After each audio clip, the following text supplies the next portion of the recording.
Well, the American people have witnessed what is the greatest failure of any presidential administration in the history of our country.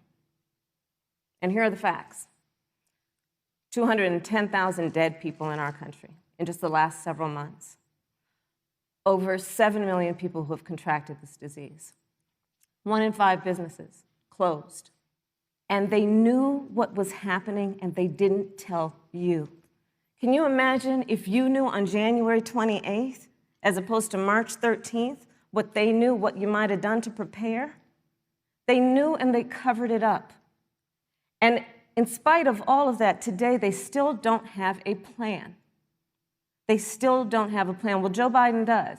And our plan is about what we need to do around a national strategy for contact tracing, for testing, for administration of the vaccine, and making sure that it will be free for all.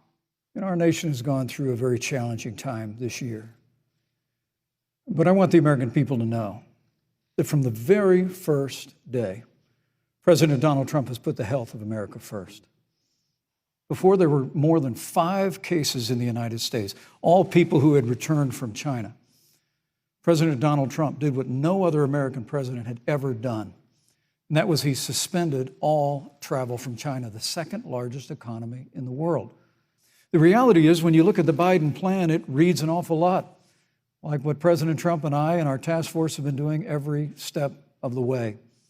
I mean, quite frankly, when I look at their plan that talks about advancing testing, creating new PPE, developing a vaccine, it looks a little bit like plagiarism, which is something Joe Biden knows a little bit about.